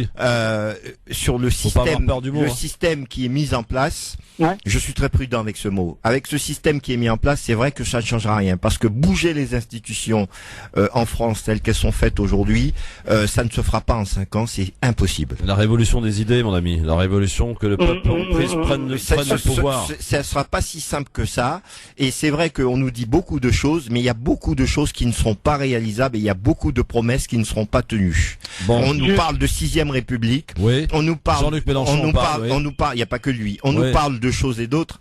Mais une 6e République pour faire quoi? Pour qu'on ait toujours les mêmes, pour qu'on ait toujours le même système? C'est pas la Constitution qui va changer le système. Le système doit changer en profondeur. Déjà par les hommes, par les principes, par les coutumes, par les us, et toutes ces choses, tout cet héritage qui doivent être remis en question et pouvoir créer la nouvelle France. Tout simplement, c'est surtout ça qui est important. Mais c'est avec qui qu'on va créer la nouvelle France là dans le casting qui est proposé? Pardon, mais j'ai pas trouvé. Je n'ai pas la prétention de détenir la vérité. En toute humilité, je dis que ça importe à tous les citoyens de prendre les responsabilités et de faire le choix. Je n'influence personne et je ne suis pas là pour influencer quoi que ce soit, car le vote est à bulletin secret et c'est par rapport à la conviction de tout un chacun ce que je respecte. Merci Nabil. En tout cas de ton appel. Merci à toi. Amine. Allez, on va prendre la voix d'une femme, de la sagesse parfois. Allô, bonsoir. C'est Swad, c'est ça? Oui. Pas forcément, c'est une femme et on écoute. Swad, bonsoir. Bonsoir, comment allez-vous? Ça va bien, je vous écoute. Par rapport à quoi? Par rapport au sujet des présidentielles? Ah bah c'est vous qui m'appelez, donc c'est vous qui décidez de quoi vous vouliez me parler, allez-y. Hein. D'accord, alors d'abord l'objet de mon appel. Oui. Je voulais juste porter à l'antenne encore des choses qui se pratiquent. Malheureusement, j'ai été témoin hier à la banque. Je peux la citer ou pas, Christophe? Pas très utile, mais bon. Pas très utile. Sinon, il faut en citer 4-5. La dame a refusé d'ouvrir un compte parce que le monsieur a refusé de la saluer. En lui disant que voilà, il la salue mais de la tête et il n'a pas voulu tendre la main. Je ne sais pas quel positionnement avoir. Bon, je suis ni pour l'un ni pour l'autre, alors... Attendez. Moi, quand je vais voir ma banquière, je lui serre pas forcément la main. Je lui dis bonjour, on s'installe et puis voilà. D'accord, Christophe. Voilà, donc on est entre les deux. On se dit bon, allez, c'est pas méchant. Mais quel a été l'argument? C'est par rapport à quoi qu'il lui a refusé de lui tendre la main? C'est quoi par rapport à quoi? C'est parce que c'est lié à une conviction. C'est lié à quoi? Elle lui a dit que on était dans un pays laïque et ouvrir un compte bancaire à une personne qui a ces pratiques-là n'était pas acceptable dans ce pays. D'accord, donc ce n'est pas que le fait de ne serrer la main, c'est quelque part la conviction, la foi religieuse qui a été remise en question. Elle pense que le fait de serrer la main, on n'est pas laïque. Mais le fait de ne pas serrer la main, ou quoi? J'ai pas compris très bien. Bah en fait c'est ça, pour faire simple. Le monsieur a refusé de serrer la main à la banquière, tout simplement. Voilà. D'accord. Pour faire simple. D'accord, mais de toute façon, on n'a aucune obligation le fait de dire bonjour est déjà suffisant. Bah oui, bon. Après, ça va pas entacher non plus la foi religieuse de serrer la main d'une femme. Faut arrêter non plus le délire. Non mais chacun. Non mais d'accord, je ne suis pas là pour dire aux gens. Non mais je ne suis pas là pour dire aux gens ce qu'ils doivent faire, ce qu'ils doivent pas faire. Jean-Marc. Ce monsieur a sa conviction, il veut pas serrer la main, c'est son problème. Bien sûr, c'est son problème. Qu'il ait dit bonjour, c'est suffisant. On va pas rentrer dans les convictions des gens parce que c'est très compliqué. Il y a des gens qui ont rien à voir avec la religion et qui ne serrent pas la main aux gens. J'en connais. Ils ont rien de religieux, ils serrent pas la main. Des microbes, c'est ça? Je ne sais pas quelle est leur raison. Chacun a toujours ses raisons. Ouais. Bon, Swad, qu'est-ce que vous en pensez de tout ça? Voilà, bon, après, il y avait aussi la manière. Peut-être qu'elle a été un petit peu bousculée. Bon, c'est tout. Bon, moi, je trouve ça dommage qu'aucun des deux partis n'ait pu mettre de côté ses convictions pour le bien fondé de... Je suis d'accord, mais madame, il y a une chose. Ce compte, est-ce que le serment de main n'était pas un prétexte au refus? Peut-être, mais pourquoi? Est-ce que ce monsieur était habillé d'une certaine façon qui laissait penser que... Absolument. Bon, voilà. Il avait une tenue très affichée. Bon, ben voilà, c'est surtout ça. C'est surtout ça le problème, c'est pas le serment de main. Il était en camis? Exactement. Ah ben, c'est pas une question de serment de main, c'est parce que, vu la tenue qui s'est présentée, voilà, voilà, il faut toujours aller au fond des choses, et vous avez eu raison de nous parler de cela. Je trouve ça dommage. Je trouve ça dommage que... Voilà, en 2017, on arrive encore à des situations pareilles, quoi. Merci Swad pour l'info. Personne ne fait un pas vers l'autre, quoi. C'est dommage. Ouais, bah oui, c'est ça. Merci beaucoup. Nous n'avons pas le choix pour vivre ensemble. Merci beaucoup en tout cas de votre appel. Pas le choix de quoi? De faire un pas? De faire un pas, de s'adapter. On n'a pas le choix aujourd'hui. Quand on fait le choix. Voilà, c'est tout. Bon.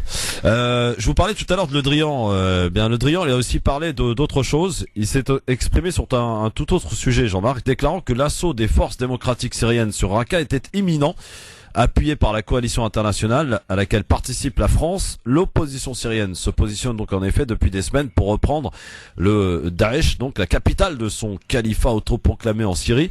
Ce serait donc une question de jour selon Le Drian. Voilà. Encore des victimes. Bah évidemment. Voilà. Donc 01 40 33 9000. On va faire la pub. On est très en retard, mais c'est pas grave. Écoute, tant pis. C'est le direct. Voilà. On va prendre un auditeur avant la pub et on écoutera ton avis tranché dans un instant. On pourra aussi en parler, le j'aime ou j'aime pas, et puis on va continuer de feuilleter un peu l'actualité. Ton coup de cœur, bien entendu, que je n'oublie pas. Bonsoir. Allô, oui, bonsoir. Bonsoir, monsieur. Votre prénom? Youssef du Val d'Oise. Oui, Youssef. Qu'est-ce qui se passe? Bonsoir, Youssef. Bonsoir, monsieur. Bah, ouais. Écoutez, un gentil coup de gueule, si vous permettez, Christophe. Je t'en prie, Youssef, vas-y, fais-toi plaisir. Bah, écoute, moi, ça m'énerve quand j'entends des gens jusqu'à présent qui disent qu'ils n'ont pas encore fait leur choix. Ou qu'ils vont voter tel ou tel ou tel ou tel. Oui, qu'est-ce qu'il faut faire alors, Youssef? Ça fait des années que quand j'entends votre radio, on se plaint comme quoi on est stigmatisé, on est montré du doigt, nous les musulmans, batati, batata, batata. Et pour une fois qu'on a un candidat qui a la main un petit peu plus souple sur nous que les autres, qui? Et les gens, ils n'arrivent pas. Qui? Hamon. Qu'est-ce qu'ils attendent pour se réunir et se regrouper tous autour de Hamon? C'est le seul qui a parlé du bien de nous. Aucun des autres candidats n'a parlé de nous. Macron, vous savez pourquoi? Il évite de parler. Vous savez pourquoi? Il évite de parler des musulmans. Est-ce que vous savez pourquoi, Youssef? Youssef, est-ce que vous savez pourquoi? Malheureusement, Benoît Hamon, à tort ou à raison, est en train de payer la mauvaise image de la politique menée par François Hollande et du Parti Socialiste. Je le rappelle, pendant le quinquennat Hollande, il n'y a jamais eu autant d'actes islamophobes. Il n'y a jamais eu un vivre ensemble autant menacé que par ce quinquennat. Je rappelle que François Hollande nous a offert... mais on a eu des événements qu'on n'a pas connus avant. Bon, je vous rappelle que le président de la République nous a offert pas un, pas deux, mais 7 présences conflits de guerre dans le monde. Donc au bout d'un moment, les gens en ont ras-le-bol. Et rejette tout en bloc. Alors à tort, peut-être. Non mais Christophe, ok, il a été présent dans des conflits et tout. Oui, je suis pas en train de le défendre. 2 minutes. Ok, il a été présent dans des conflits. Je suis d'accord. Ouais. Mais il y a une chose, il n'en a pas déclenché. Comme la Libye, comme on a connu. D'accord? Comme a fait Sarkozy en déclenchant la guerre de la Libye. Donc ça aussi... Comment ça, il n'en a pas déclenché? Il n'en a pas déclenché, qu'il en ait participé et tout, etc. C'est bien différent. La Libye, c'est Sarkozy tout seul. Oui, là, on est d'accord. Alors, mais il y a encore. Non, mais c'est ce qui est différent. Maintenant, concernant la géopolitique et la tout... La Centrafrique, ils n'ont pas foutu le bordel, la France? C'est toujours... le Mali les remercie. Alors, qu'est-ce que tu veux que je te dise? Les remercie, le Mali, oui, bien sûr les Maliens, pas sûr. Si ils les remercient, ils disent par rapport à l'intervention. Donc c'est quand même très délicat. Là aujourd'hui, je veux dire faire des comptes, non. On a connu des événements qu'on n'a pas connus sur les quinquennats précédents. On est dans une situation très délicate. Que le président n'ait pas fait face comme il se devait, oui, certes. Mais aujourd'hui, on ne peut pas faire payer les uns pour les autres. Hollande, c'est pour ça que j'ai dit à tort. Moi, je rappelle les faits. C'est Hollande est quelqu'un, Hamon en est un autre. Donc ensuite, la deuxième chose, quand il dit que les gens ne sont pas encore capables de faire le choix, il faut dire qu'on est dans une période vraiment de confusion. C'est-à-dire que tout est fait pour déstabiliser les gens, parce que aujourd'hui, quelqu'un, il pense un tel, demain, on lui sort autre chose, il pense un tel. C'est vrai qu'on est aussi dans une certitude, et que les gens sont à l'écoute, et que les gens ont du mal. Plus on avance, et plus ils ont du mal à se positionner par rapport à cette campagne, cette situation délétère. Bon. En tout cas, Jean-Marc, il y a aussi beaucoup de gens qui ont promis après donc ce quinquennat de ne plus jamais revoter socialiste. Malheureusement, Benoît Hamon est candidat du Parti socialiste. Voilà, qu'est-ce que je vous dis. Mais peut-être qu'il aurait été candidat d'un autre parti, on aurait voté largement Hamon. Mais Christophe, voilà. je pense que l'élection, c'est l'élection d'un homme et ses idées. Ce n'est pas l'élection. Mais il y a l'appareil politique derrière. Oui, mais ce n'est pas justement l'appareil politique permettra de créer des coalitions et peut-être aller vers une stabilité politique. Allez, le débat est ouvert, messieurs, dames, dans un instant. On va écouter ton avis tranché, mon cher ami Jean-Marc. Avec très grand plaisir. C'est un vrai avis tranché. T'es pas trop bousculé aujourd'hui, tout va bien? Ah, tout va bien, tout va bien. Je vois que tu es un antisocialiste. Non, je ne suis pas un antisocialiste. Je vois pas que du tout. tu veux que ce pays soit dissous. Moi, je dois dire les auditeurs, Non, pas du tout. faites votre choix Pas en du âme tout. et conscience. Oui. Je n'ai pas à vous dire qui Toi, tu es un voter, pro-socialiste, par contre. Je n'ai pas, non, je ne suis pas, c'est pas une histoire d'être un socialiste. J'ai une conviction socialiste, mais ceci étant dit, je n'impose à personne de penser comme moi et de voir comme moi. Je respecte le choix de tout quel et chacun. socialisme, d'ailleurs? À partir du moment qu'on se met à table et qu'on puisse discuter dans l'intérêt du pays, mais pas pour celui qui parle et raison. C'est pas ça le but du jeu. Le but Allez, du dans jeu, un instant. faisons les choses pour que notre vivre ensemble soit amélioré. Parce que c'est pas le Parti Socialiste qui va nous payer les frais, hein. À tout de suite. Le Grand Forum sur France Maghreb 2, merci d'être avec nous en ce vendredi après-midi avec Jean-Marc Zébellus, aujourd'hui, qui est là et en pleine forme d'ailleurs. Et on va tout de suite enchaîner avec ton avis tranché, un petit peu en retard bien sûr. C'est un avis tranché qui prend forme en guise de coup de gueule. Alors attends, j'ai une gueule, si ça va bien marcher. Pourquoi ça marche plus? Bon, très si bien. Ça a marché, le jingle, j'ai entendu. Oui, moi aussi, mais là je sais pas, j'ai plus rien. Voilà. Hop. Comme d'habitude, à chaque fois je suis boycotté, mais c'est pas grave. Non, c'est pas toi qui es boycotté, c'est moi qui suis boycotté dans mon émission. Non, mais à chaque fois c'est pardon, moi. non, Pour non, moi. c'est moi qui ai fait une connerie. Ah. Je retire ce que j'ai dit. Jingle. Faut t'avouer à moitié pardonné. 5, 4, 3, 2, 1, 0. Je fais quoi que ce soit, c'est la mise à pied. Alors piétinez-moi, allez-y. Mon cher Jean-Marc, nous t'écoutons. Alors, aujourd'hui, petit coup de gueule, je veux dire que nous avons eu un débat où on a encore fait allusion aux femmes musulmanes avec leur voile, avec le burkini et tout, etc. Où personne n'a été vraiment franc en disant chacun est libre, chacun fait ce qu'il veut, tout le monde est abondé quasiment dans le même sens. Et je retiens Mélenchon qui a dit, je la convaincrai à ne plus le porter. Je veux dire, on est libre dans un pays laïque, chacun fait ce que bon qu'il lui semble. J'essaierai, il a dit. Voilà, il essaiera, mais il a quand même dit. Donc, qu'est-ce que je fais? Alors, je tape par curiosité, puisqu'on nous a sorti le mot beurre, et puis là, en contrepartie, qu'est-ce que je fais? Je tape sur Google le mot beurette, B-E-U-R-E-2-T-E. Quand on tape ça sur Google, qu'est-ce qui sort? Que des trucs à caractère pornographique. Pourquoi cela? Au nom de quoi? Je veux dire, au nom, même si ce mot c'est un mot qui n'est pas correct, mais pourquoi quand on tape ce mot, c'est tout de suite dans ce type de schéma, c'est-à-dire réduire à rien du tout ce qu'est un être humain, atteindre les êtres humains. Je veux dire que une femme, je suis contre ce mot beurette, mais il existe. Et quand on emploie, quand on le tape, c'est ce qui sort. Encore une dégradation. On veut forcément, là aussi, non seulement en étant musulman, en étant d'origine maghrébine, mais quoi qu'en étant français autant qu'un autre, on stigmatise, on met de côté, non seulement on met de côté, mais on rabaisse, on réduit que à des sites pornographiques, ce nom, il est assimilé à ça. Et pour moi, c'est une atteinte encore portée à la femme, et ça veut dire beaucoup de choses.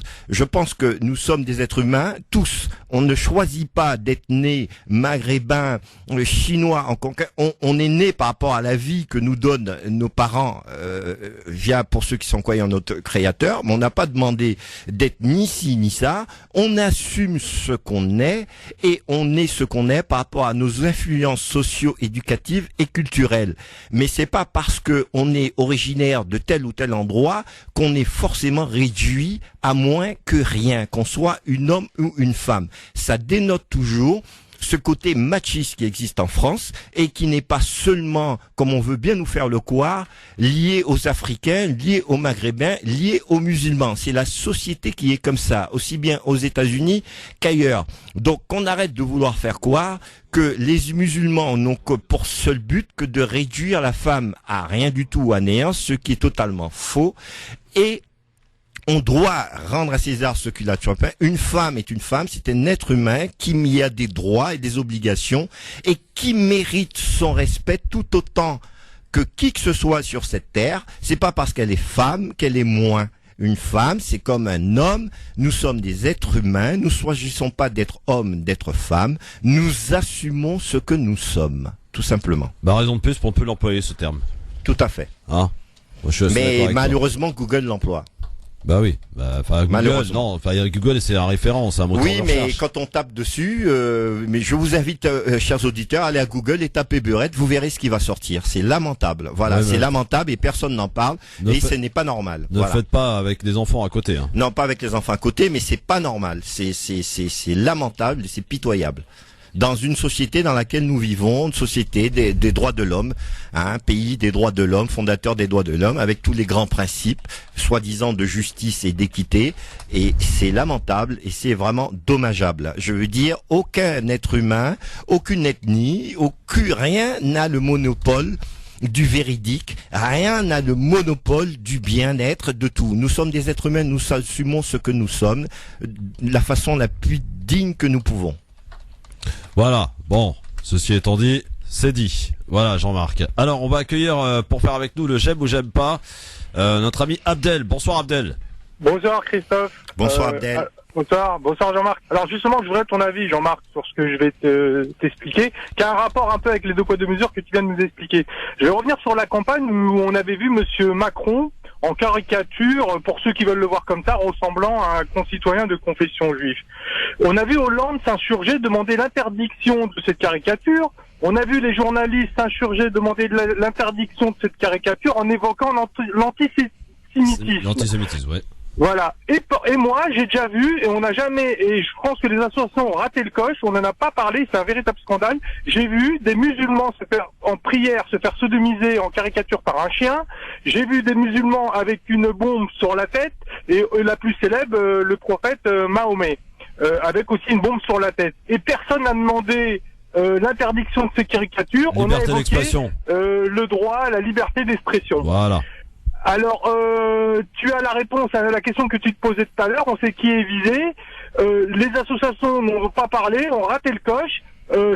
Alors, c'est-à-dire que moi, toutes les caricatures me font rire. Mais qu'est-ce qu'on m'a dit à moi, en grand citoyen français? On m'a dit, Abdel, tu as le droit de rigoler sur les musulmans caricaturés avec une bombe sur la tête ou se faire sodomiser par un chien quand ils prient, mais tu n'as pas le droit de rire quand on caricature un concitoyen de confession juive. Personne n'a rien dit, personne n'a gueulé, personne nous a dit quoi que ce soit. Alors d'un côté on nous dit le droit d'expression, la liberté d'expression, comme Charlie Hebdo par exemple, et d'un autre côté on dit l'antisémitisme, le racisme, il faut pas le faire. C'est la même chose pour Beurette. Si à la place t'aurais mis israélienne, ah ben t'aurais eu des insurgés de tous les côtés, ils auraient interdit le site, ils auront coupé le site immédiatement. Alors dis-moi ce que c'est. En fait, c'est pas un site. C'est-à-dire que quand tu prends Google et tu tapes beurette dans Google, sort tous ces trucs à caractère pornographique, en fait, tout simplement. Oui, c'est pas un site spécialement. Beurette, c'est les Arabes, les Algériennes. Voilà, c'est ce que je suis en train de dire. Ce que je vais te dire. Alors, le souci, ce qu'il faudrait, c'est que toute religion attaquée, touchée, il doit y avoir des réactions par tout le monde. Ou pas. Le devoir aussi, la possibilité de critiquer une religion, c'est possible. Oui, c'est possible, mais il y a des choses où on heurte les gens qui ont certaines convictions, qui ont certaines confessions. Je veux dire, l'humour, la démocratie doit avoir aussi ses limites. L'humour doit avoir ses limites. Il n'est pas normal que ce soit qu'une partie, que quand on fait des caricatures où tout de suite on monte au front et on les empêche et que les autres non. Cela s'appelle de l'injustice. Oui. Et cela s'appelle de l'injustice, et j'irai même plus loin, c'est de la ségrégation. Ouais. Donc ce n'est pas normal. Mais même, non, plus loin encore, ségrégation, puisque c'est d'un côté les privilégiés, et puis d'un côté les autres. Ce qui est pas normal. Donc, mais comment t'expliques qu'aucune association est montée au créneau en disant à M. Hollande, mais pourquoi vous n'avez pas fait la même chose quand il s'agit des caricatures musulmanes? Je t'en trouve sur Internet plein, moi. Bien sûr, il faut, justement, à ce moment-là, il y a un travail à faire pour pouvoir, justement, combattre ce chose et porter la parole quand il y a quelque chose qui va pas, qu'on puisse être entendu. S'unir. S'unir. Parce qu'il faut s'unir contre ça. Abdel, tu restes avec nous, s'il te plaît, on va faire le j'aime ou j'aime pas avec nous? D'accord. Allez, c'est parti, mon ami Abdel, reste là. Hop, j'aime ou j'aime pas. Ou l'option aussi, je m'en fous, hein. N'oubliez pas, elle existe. Jean-Yves Le Drian. Je soutiens Emmanuel Macron, mais je reste socialiste, a-t-il déclaré. J'aime pas ou je m'en fous? J'aime pas. Je m'en fous. Football. Écarté des Bleus, évidemment, après sa mise en examen. D'ailleurs, après, il a été lavé de tout soupçon. Karim Benzema demande à avoir un entretien et une discussion avec Didier Deschamps, le sélectionneur de l'équipe de France, pour qu'il lui explique pourquoi il ne le sélectionne pas. J'aime. J'aime, bien sûr, c'est normal. Oui, parce qu'on a un joueur qui s'appelle Karim Benzema qui a été effectivement mis en examen, qui a été écarté de l'équipe de France, et après que l'affaire soit refermée et terminée, il continue d'être finalement de subir les conséquences. Alors que vous avez un candidat qui est candidat à l'élection présidentielle, qui lui est mis en examen et qui n'a pas d'empêchement de pouvoir se présenter. Et ces politiques, ces politiques qui sont montés au front pour pouvoir montrer du doigt Karim Benzema et tout et autres, et eux ils sont pas modèles du genre. C'est clair. Donc c'est pas normal. Alors selon un sondage Ipsos qui est sorti, 61% des Français considèrent que l'islam n'est pas compatible avec les valeurs françaises. J'aime pas. J'aime pas du tout. C'est une mauvaise connaissance de la religion musulmane et d'avoir peur de quelque chose qu'on connaît pas. En aparté, moi je m'interroge quand même sur ces sondages qui sortent. Les sondages sont une photographie à un instant T et à un panel de personnes bien déterminées. Pourquoi stigmatiser encore une fois l'islam? Mais aujourd'hui, ça c'est un fonds de commerce. Aujourd'hui, c'est un fonds de commerce. Donc, ceux qui ont ce fonds de commerce, ils mangent dedans, tout simplement. Faut voir aussi, Christophe, les journalistes et les hommes politiques, le travail psychologique. Ils ont fait ça pendant 20 ans dans le cerveau des Français aussi, quand même. Dans le j'aime ou j'aime pas, j'ai un Israélien qui a été arrêté pour avoir tout simplement fait des dizaines d'alertes à la bombe dans le monde. Ah j'aime. J'aime. Petite histoire, tiens, sympathique, ça va changer un peu. Une mère d'une petite fille de 5 ans a eu l'idée magnifique de créer des hijabs pour les poupées de cette dernière, afin, dit-elle, de lui enseigner la tolérance. Oui, j'aime. Pourquoi pas, ça fait partie de son éducation. Qu'est-ce que j'ai dans la série Plus belle la vie, que vous connaissez peut-être, qui est diffusée sur France 3 le soir. Eh bien voici qu'une scène a choqué les téléspectateurs. On y voit en effet un enterrement musulman, et ceci a fait une polémique sur les sites d'extrême droite qui qualifient cette scène de prosélytisme.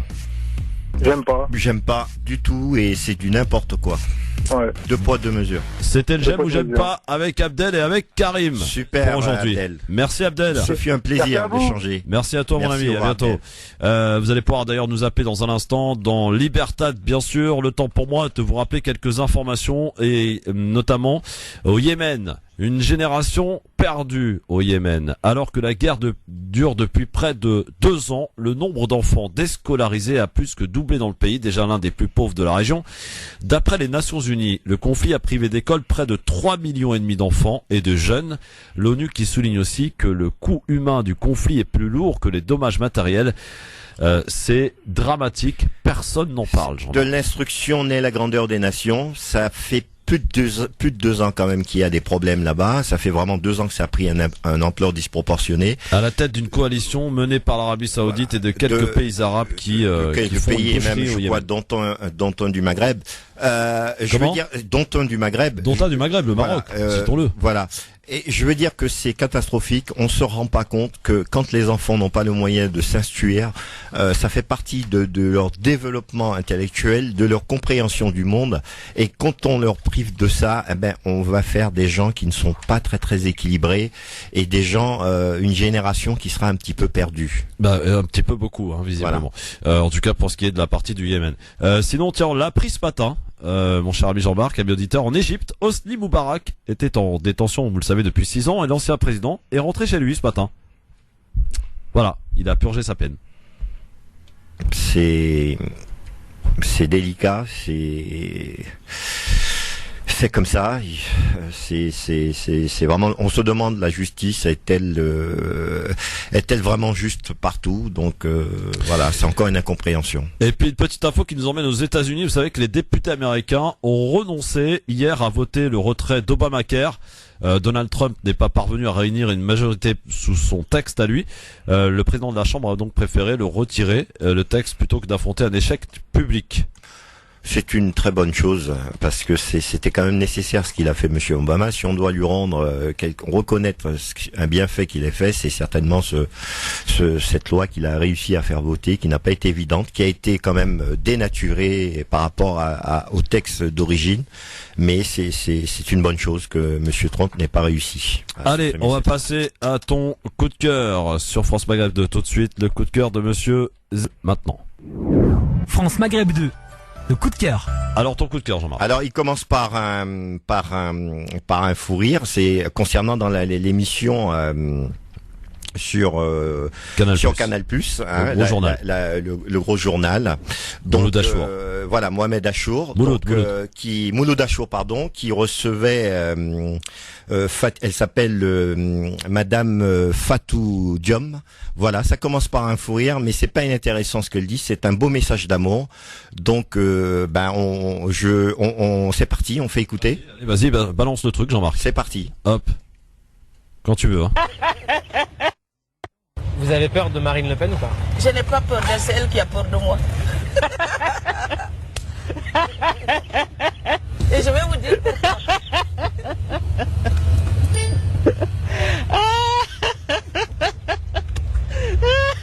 Non, c'est vrai. Ah, la punchline de ouf. Je suis obligé, pas te dire, je suis obligé. Je suis dead. Allez, je vous écoute. Non, je n'ai pas peur d'elle. Vous savez, le rejet a toujours peur de l'amour. Moi, je suis une fille, je suis venue en France par amour. Donc, rien, aucune haine, aucun rejet ne me fera rejeter la France. Et cela, quand vous dites cela, vous faites peur au secteur. Quand vous dites cela, vous faites peur aux populistes. Parce que moi, quand je dis cela, je m'accroche aux lumières européennes. Quand je dis cela, je dis, vos idées ténébreuses ne peuvent pas enterrer Montesquieu. Vos idées ténébreuses ne feront pas taire Marianne. Vos idées ténébreuses n'empêchent pas cette République a mis Marie-Antoinette au trou et mis Victor Hugo au Panthéon.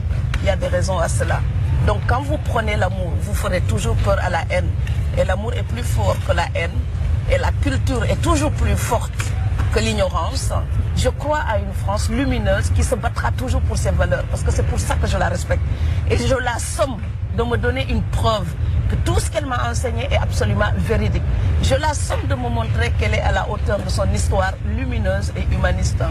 Je veux que la France me prouve qu'elle a donné naissance à Louise Michel, à Clémenceau, à Jaurès. Je veux que la France de Victor Hugo me dise que le simple rejet des misérables d'aujourd'hui ne justifie pas le racisme. Donc la liberté gagnée à la guerre, cette liberté-là, ce n'est pas que pour les enfants blancs de Marianne. Cette liberté-là, c'est pour tous les enfants de Marianne. Et tous ceux qui sont morts au front pour la défendre peuvent la léguer à leurs enfants. Je suis une de ces enfants. Donc les sectaires, ils ont peur de moi. Parce que moi, je les revendiquerai toujours comme mes frères et mes sœurs. Ah, c'est magnifique. Franchement, bravo Jean-Marc, merci. Non, de rien. C'est une personne qui avait publié ça sur mon mur et j'ai pensé justement, Béatrice Honoré, j'ai pensé un petit peu à faire part de cela. Fatou, partagé. Elle s'appelle comment? Fatou Diomé. Fatou Diomé. En tout cas, magnifique. Beau message. Ça, c'est un message qu'on devait passer dans toutes les émissions, là, voire même dans les pubs, d'ailleurs, dans les grosses télés. Magnifique. Voilà. Bon. Écoutez, j'avais eu connaissance, effectivement, de cette scène, mais plus sur le fait que Mouloud Achour était parti dans un fou rire avec son invité, mais on n'avait pas vu le contenu derrière, et le contenu, c'est ce qui reste le meilleur. C'est très beau et demande justement de la réflexion. Quelle réponse de ouf. Et de la sagesse. Et ce que je dis toujours, l'amour est toujours plus fort que la haine. C'est vrai que c'est pas toujours évident, mais il faut toujours y croire en l'amour, que l'amour est le seul chemin vers le bonheur, le vivre ensemble, l'acceptation, tout simplement. Bon, allez, dans un instant, messieurs, dames, on ouvre les portes de la liberté. Libertad sur France Maghreb de 01 40 33 9000 pour nous appeler dans un instant, pour prendre la parole. Je ne sais pas qui vous êtes, je ne sais pas ce que vous allez dire, mais vous allez le dire en respectant les règles d'usage de l'émission et en essayant de faire divorcer Jean-Marc Zébélus du Parti Socialiste. Je vous prends un témoin, cher ami auditeur. Vous avez quelqu'un, un pro-mélenchoniste qui essaye qui essaie comme ça de m'atteindre dans mes convictions. qui veut pas respecter mes convictions, qui fait le dictateur en quelque sorte. Je te respecte. Non, mais tu me respectes, mais tu fais la dictature. Tu veux forcément te porter un objecteur de conscience. Je veux dire, en mon âme et conscience, je suis pour un parti. Je m'en cache pas. Par contre, personne n'est au courant pour qui je voterai. Oui. Tout simplement. Parce que le bulletin est secret et je n'invite personne à me suivre. Tout simplement, j'ai mes convictions qui sont formées sur des choses solides, sur un passé, sur des avancées sociales que je n'oublie pas, des acquis sociaux qui ont été faits essentiellement par le Parti Socialiste. Et je le répète, oui, les dirigeants, il faut les changer. Oui, le parti est pour cela vérolé. Il faut remettre les choses en question. Il faut donner la parole aux militants, redonner le pouvoir aux militants. Mais il n'empêche que c'est pas pour autant qu'on va jeter le bébé et l'eau du bain. Avec. Très bien. Dans un instant, vous aurez évidemment la liberté de dire ce que vous voulez. 01 40 33 9000 pour terminer tranquillement cette émission qui fut d'ailleurs qui fut très belle avec notre ami Jean-Marc Zébellus qui l'a animé de main et de maître d'ailleurs. Aujourd'hui, en essayant de répondre aux différentes attaques, mais bon, il se défend plutôt bien. Mais de toute façon, avec toi, Christophe, je ne peux que faire une belle émission avec toi. Bon, c'est bien. Vous voyez, quand ça se termine toujours comme ça, c'est bien. À tout de suite. Le grand forum sur France Maghreb 2 avec Jean-Marc Zébellus en ce vendredi 24 mars. Il est seul aujourd'hui. Martyrisé par Monsieur Christophe. Ça y est, tout de suite les grands mots. Mais c'est pas grave, je fais face parce que je sais que les auditeurs sont là. Libertad, messieurs dames, ça résonne, je sais, dans toute la France, dans tout le monde. 01 40 33 9000 pour nous appeler maintenant, pour nous dire ce que vous voulez en toute liberté. Prénom et ville d'appel, c'est uniquement ce qu'il me faut. Donc n'hésitez pas à décrocher votre téléphone, à essayer, tenter de joindre la radio. 01 40 33 9000 et je prends vos appels évidemment en direct avant le week-end. On n'oublie pas, messieurs dames, côté pratique, de changer la montre ce week-end puisqu'on va avancer nos pendules et montres d'une heure dans la nuit de samedi à dimanche. Il sera assis à 2h du matin, il sera 3h. Oui. Allô, bonsoir. Oui, bonsoir. Bonsoir, prénom et ville d'appel, ami. Le Havre. Oui, Le Havre et prénom. Le Havre. On t'écoute. Bétard. Oui. Et pour faire un petit coucou à toute la famille Bétard, la famille Jororo, et ça fait plaisir de vous entendre et de vous écouter sur la radio. Merci beaucoup. Merci à toi du côté du Havre. Merci, à bientôt. bon week-end. Il se pourrait qu'on débarque bientôt d'ailleurs du côté du Havre. D'ailleurs, j'annonce en avant-première à tous les auditeurs de Dijon que nous allons réaliser un grand forum spécial. Je vous dirai où, quand, comment ça va se passer. Le 5 avril prochain, on débarque chez vous à Dijon. Voilà, pour une émission spéciale du Grand Forum à Dijon le mercredi 5 avril. Donc soyez là, on compte sur vous les Dijonnais, préparez, on vous donnera tous les éléments pour venir nous voir. Vous aurez l'occasion de venir nous voir donc à l'occasion de notre venue. Allô, bonsoir. Allô. Oui, bonsoir. Bonsoir, prénom et ville d'appel. Hakim, Saint-Ouen. Salut Hakim. Bonsoir Hakim. Salut. On t'écoute mon ami Hakim. Ouais, j'appelais en fait pour intervenir concernant là ce que j'entends par rapport à la politique, etc. Ouais. Et je comprends pas en fait les gens qui pensent que, enfin, j'entends en fait ils ont une vision communautaire des choses, archi communautaire, à dire, à savoir il faut voter à Hamon, c'est le seul qui a pas parlé des musulmans, enfin, qui a pas chargé les musulmans, etc. Donc première chose, moi j'ai envie de dire déjà pour que les musulmans soient représentés, ou enfin que soient respectés au niveau de la politique, il faudrait déjà qu'ils commencent à s'engager, à s'inscrire sur la liste électorale. Première chose, chose qui est franchement minoritaire chez nous malheureusement. Et deuxième chose, le seul, moi, enfin après c'est un avis personnel, hein, j'appelle pas, je suis pas un militant chevronné ou quoi que ce soit, mais le seul pour lequel dans cette, dans les candidats là, pour le seul pour lequel j'ai du respect, c'est Mélenchon. Pour la simple et bonne raison que déjà par rapport à ses convictions, hein, par rapport à ses prises de décision, et c'est vrai, il a l'air clean, après on ne sait jamais, mais derrière ça aussi c'est un gars moi j'habitais à Stalingrad, hein, j'étais pas très loin de votre radio, et c'est vraiment un gars du quartier, quoi. C'est pas un gars qui se balade en voiture, qui prône qui crie défendre les ouvriers, et puis qui se balade en voiture avec chauffeur, et puis qui mange dans les grands restos. Non, c'est un gars de Stalingrad. Donc par rapport à ça, déjà, j'ai une certaine estime pour lui. On a bien compris. Merci, c'est dit en tout cas. Merci mon ami Hakim. Voilà, merci, au revoir. À bientôt, au revoir. 01 40 33 9000. C'est vrai que depuis son passage dans le débat de TF1, il y a beaucoup de gens qui et je peux même te dire d'ailleurs, mon cher Jean-Marc, je suis très étonné de voir qu'autour de moi j'ai des gens qui ont toujours voté à droite, enfin quelques-uns. et qui en ont ras-le-bol de toutes ces affaires et ont décidé de voter Mélenchon. C'est pour dire. Ça ramène de l'eau à ton moulin. Non, il n'y a pas de moulin, moi je défends personne moi ici. Allô, bonsoir. Allô. Allô, bonsoir. Allô. Oui, bonsoir. Oui, bonsoir, c'est Abdelrahman. Salut Abdelrahman, qu'est-ce qui se passe? Oui, je vous appelle d'Algérie, là, je suis en Algérie. Ah, t'es en Algérie, t'es où en Algérie? Là, je suis en Algérie, à Alger. Ah, comment va Alger? Quel temps Là, fait-il? il pleut, ça le temps, là, il pleut depuis hier soir. Hein. Ah, bon. La terre alors. a soif alors. Oui, alors qu'est-ce qui se passe Abdelrahman, vas-y.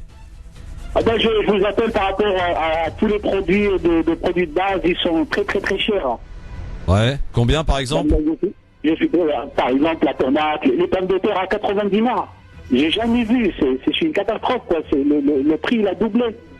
Même triplé, quoi. Il était à 20 dinars, là, aujourd'hui, à 80 dinars. La tomate à 150 dinars. La banane a toujours à 650 dinars. C'est la catastrophe, quoi. C'est franchement une catastrophe. C'est dur, les produits de première ça. nécessité, c'est très dur. Merci Abdelrahman et bon Merci séjour à Alger. Abdelrahman. Hein. Bon séjour. Bon courage à vous et puis bonsoir Jean-Marc. Merci Abdelrahman, à Salut, très Abdelrahman. bientôt. Ciao, ciao. Voilà Plaisir. l'exemple d'un auditeur fidèle qui part en Algérie, qui reste connecté ainsi au Grand Forum à France Maghreb 2, 01 40 33 9000. Allô, bonsoir. Ah, bonsoir. Bonsoir, prénom et ville d'appel. Mohamed d'Orléans. Salut Mohamed. Ça va? Ouais, tranquille et toi, on t'écoute Mohamed. Ouais. J'appelle juste, c'est juste pour vous dire, en fait, moi, c'est rare que je vous écoute entre 16h et 18h. Ouais. Et je vous écoute en rediffusion. Et des fois, le soir, il n'y a pas tout, en fait. Ah ouais, non, mais on me boycotte. Dans cette radio, on me Ouais, boycotte, bah ouais. je vous le dis direct. Voilà. Moi, je suis un fan de l'émission et malheureusement, je peux pas. Là, c'est exceptionnel. Je peux vous écouter là pendant les heures normales. Ouais. Mais en fait, moi, d'habitude, je travaille, donc du coup, je vous écoute que le soir en rediffusion et c'est dommage qu'on puisse pas écouter toute l'émission en entière. Bah oui, donc, je c'est sais. juste pour vous faire Bah écoute, la remarque est entendue et merci de l'avoir dit, répété et rappelé. Merci à toi, mon ami. Merci, hein. Merci. Voilà. Voilà. Ça va finir par se savoir hein, qu'on me boycotte quand même. Ouais. Hein. On a une petite info. Qu'est-ce qu'il y a? Il semblerait qu'au Bangladesh, il y a un kamikaze qui se soit fait exploser près de l'aéroport de Dakar. Ouais. Voilà, encore une fois. Bon. Allô, bonsoir. Christophe Siam d'Argenteuil. Bonsoir Siam d'Argenteuil. Bonsoir Siam. Bonsoir à ton invité que j'admire par tout ce qu'il me dit, ses belles pensées et ça me restructure le cerveau, donc ça fait du bien. Donc... Écoute, Christophe, donc oui. je t'avais déjà appelé une fois et je t'avais dit à quel point j'étais frustrée de voir que voilà, tu reçois de belles personnes et que ton audience malheureusement ne mérite pas mérite au contraire beaucoup plus d'écoute et que j'étais frustrée par rapport à ça. Ça fait plusieurs jours que j'essaye de t'appeler et j'ai beaucoup plus de mal à t'avoir et je suis super contente d'avoir du mal à t'avoir parce que je me dis qu'il y a beaucoup plus de personnes qui essayent de te joindre, donc beaucoup plus de personnes qui t'écoutent. Donc voilà, c'est ma déduction. Je t'appelle par rapport à mon positionnement par rapport au présidentiel. Oui, c'est alors je sais que le vote est secret, mais moi personnellement, depuis le départ, j'ai décidé de soutenir Mélenchon. Donc voilà, je le suis sur sa page Facebook. Oui. Et je me suis dit, le jour où il y a un truc tordu qui va m'énerver, je vais changer de cap, je vais retourner ma veste. Alors, je suis toute jeune en politique. Bon, j'ai 37 ans, mais je suis toute... Toujours du bon côté. Bien sûr, mais toujours du bon côté. Je me suis toujours dit, voilà, j'ai une jeunesse politique parce que je me suis jamais vraiment, si tu veux, avant les partis étaient tellement bien structurés. Aujourd'hui, c'est devenu du n'importe quoi. Je vois les petits jeunes, moi j'ai ma petite sœur qui a 20 ans, 23 ans, 24 ans. Tous ces jeunes de la nouvelle génération, ils savent pas du tout pour qui voter. Ils vont s'y prendre à la dernière minute et ils vont voter, mais vraiment ça va être du gaspillage de voix. Ouais. On n'a pas une offre qui soit en fait claire. Ouais. Tout part dans tous les sens et j'ai l'impression que c'est de la politique d'adaptation. Ils s'adaptent au mouvement. Ils nous font envie de croire et puis voilà. Personnellement, je suis Mélenchon. Je suis d'accord par rapport à l'auditeur tout à l'heure qui avait appelé, qui avait dit que Benoît Hamon nous offre, on va dire, une voie royale parce qu'il il a toujours soutenu la communauté musulmane et en tout cas c'est le seul qui a pris le risque de le faire. Et mais Benoît Hamon, malheureusement, comme tu disais tout à l'heure, on sait que c'est grillé d'avance puisque dans sa propre famille politique, tout le monde retourne sa veste. Et je voulais te dire aussi par rapport à ça. Et là, pas forcément toujours du bon côté. Hein. Et là, voilà, pour le coup, oui. Je voulais te dire que, tu sais, dès le départ, quand à l'époque où Hollande a annoncé qu'il allait pas se Représenter, présenter, oui. voilà, c'est exactement à la même période que Ségolène Royal a décidé de soutenir ouvertement Macron. Et je me suis dit, comme ces deux-là, ils s'entendent bien, même s'ils sont divorcés, je me suis dit que ça se trouve, tout ça c'est du manigancé. Hollande sait qu'il va pas se faire réélire, donc de toute façon, ça servait à rien de se représenter. Et puis de toute façon, au fur et à mesure du temps, ils vont détricoter le Parti Socialiste et le mettre du côté de Macron, qui lui a pris déjà la carte Joker en sortant du Parti Socialiste. Je fais une petite précision parce que je crois pas, à moins que je me trompe, que Ségolène Royal est appelée à voter Macron. Hein. Non, elle a pas appelé, elle a ouvertement dit qu'elle le soutenait. Oui. Elle n'a pas appelé à voter Macron. Mais ceci étant, oui, ta réflexion est très intéressante. Ouais, moi je l'entends bien en tout cas. Je l'entends bien. Je te remercie en tout cas, Siem. Merci Siem. Ce fut très intéressant. Bientôt. De vous écouter. Oui, absolument. Très intéressant. Très très intéressant même, Jean-Marc, devrais dire. Allez, un petit dernier pour la route. Allô, bonsoir. Allô 01 40 33 9000. Là, j'en veux un petit dernier là pour finir. Qu'est-ce qu'il y a? J'ai envie de dire un petit adage, la bave du crapaud ne m'atteint point. Quel crapaud? C'est qui le crapaud? Non, c'est un adage, Christophe. Ouais, c'est une métaphore. Oui, mais méfie-toi des métaphores. Allô, bonsoir. Allô? Oui, allô? Oui, bonsoir. Prénom et ville d'appel. Oui, bonsoir, c'est Mohamed de Sevran. Salut Mohamed de Sevran, comment ça va? Bonsoir Mohamed. Ça va, merci Jean-Marc. Moi, je voulais juste sensibiliser Jean-Marc sur le scénario et la caricature qui se passe au sein même du Parti Socialiste depuis un petit moment. On va l'aider à divorcer. La plupart des candidats qui n'ont pas respecté les séminaires. Moi, je lance un appel à Benoît Hamon qui se raille à l'équipe de Jean-Luc Mélenchon pour faire une bonne équipe et de balayer cette oligarchie qui a fait donné une grosse carotte à ce candidat que je respecte. En voilà une très bonne idée, merci Mohamed. En voilà une très bonne idée. Non, mais c'est. Comment ça, non? Il faut j'ai dit, il faut écouter les gens. Ouais. C'est très important. Oui, bah c'est ce qu'on fait tous les jours. L'écoute nous permet de nous construire, nous permet de comprendre les choses, car nous n'avons pas la science infuse. Et il faut faire toujours preuve d'humilité. Ouais. Nous avons la chance d'avoir des auditeurs vraiment avec de très grandes idées, avec de grandes ouvertures, et ça, c'est un privilège. Et je le remercie. Merci à toi Jean-Marc, en tout cas pour ton passage, on te retrouvera la semaine prochaine. C'est moi qui te remercie et puis je te dirai que je reste droit dans mes bottes et qu'entre vents et marées je résisterai toujours. Oui. Car je suis en accord avec mes convictions et ma bonne conscience. Bon courage, oui. Dans un instant, Amar pour l'éphéméride, la télé, le sport, bien sûr sur France Maghreb. Merci Jean-Marc. Lundi, tiens, je donne le programme de la semaine prochaine. Lundi, il y aura Yasser Louati et Youssef Brakni. Mardi, il y aura Nadia Lazoumi, qui sera avec nous, accompagné de Hossein Ras. Mercredi, il y aura du beau monde, il y aura Hicham Terak, Hakim Rahal, Monsieur Hakim Rahal qui sera avec nous mercredi. Et j'en oublie un troisième, Maïssa Leroy. Jeudi, bah je sais plus. Voilà, bon en tout cas il y a que du bon monde. Si Anan Zawani et Monsieur Hamou Bouakaz. Et vendredi il y a qui? Et vendredi il y a JM. JMZ, exactement. Accompagné d'un petit nouveau qu'on va découvrir. Bonne et puis soirée d'un à tous. livre qu'on parlera aussi, très intéressant. Bonne soirée à tous. Le rappel de l'actualité avant de retrouver Amar pour l'éphéméride, qui n'a pas appelé pour t'engueuler, donc tout va bien. C'est que t'as bien géré. Tout de suite le rappel de l'actualité, les 18h04. Tant pis, on est en retard, mais c'est pas grave. France Maghreb 2. France Maghreb 2. Pour ensoleiller et accompagner vos journées et vos nuits. France Maghreb